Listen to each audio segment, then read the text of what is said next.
th- this is part 2 sa ating ginagawa.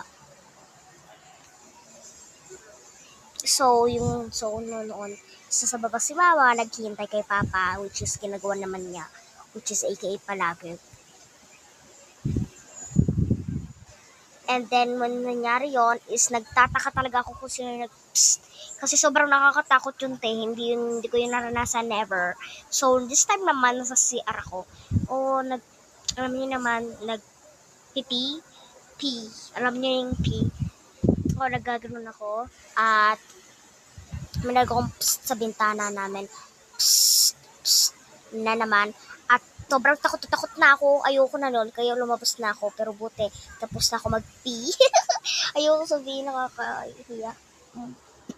Oh my goodness. At yun. End of the story.